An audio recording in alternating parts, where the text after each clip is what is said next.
Hi, my name's Shane Green and welcome back to our Culture Hacker series of videos. Today I want to talk to you about meetings.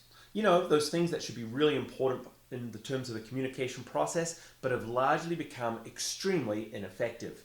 American author Dave Barry once wrote, "If you had to name one word about why the human race never has and never will reach its potential, that word is meetings."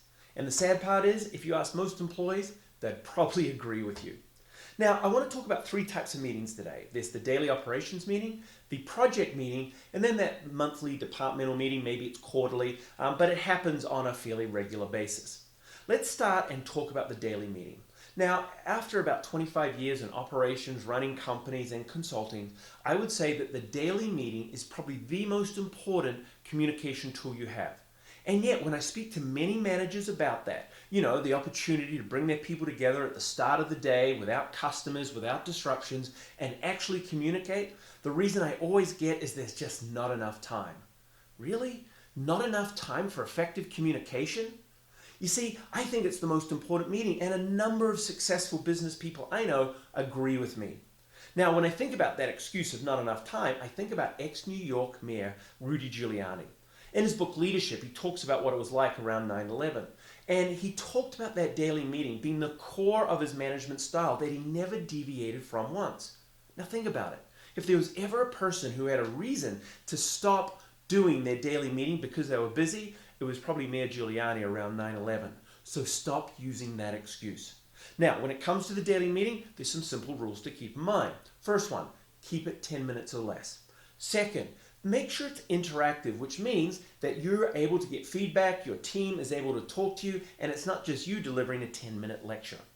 The third piece is, remember, it has to be stimulating. The idea of this meeting at the start of the day is to energize your team, get them excited. It's almost like flipping that switch at the start of a day to get them into business mode. And then the fourth thing I would say is get your employees to lead that as well. Mix it up a little. Don't become too predictable. And if by delivering this, you'll be amazed at how well communication starts to become a priority in your team or within your department. Now, the second meeting I want to talk about is that project meeting.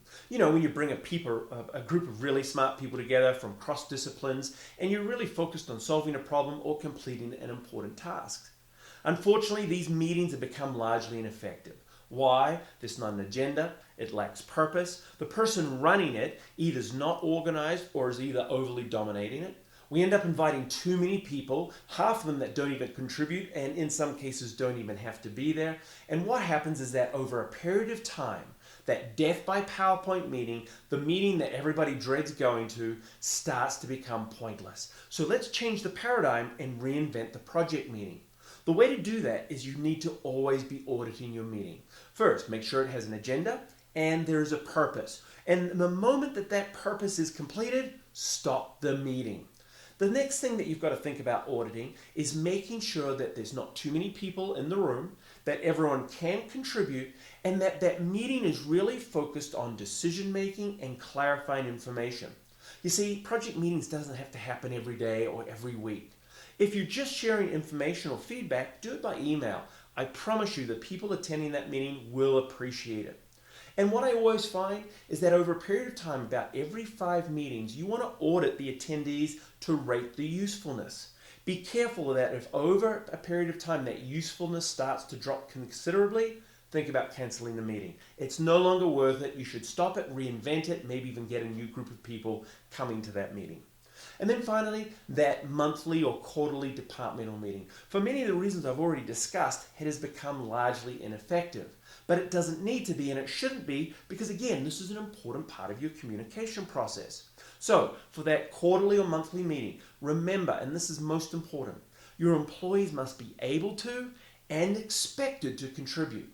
And those contributions of ideas and insights, they must parallel and to be part of prioritizing needs for the departmental team and actually making decisions. If they know that what they contribute makes a difference, it changes the dynamics of the meetings.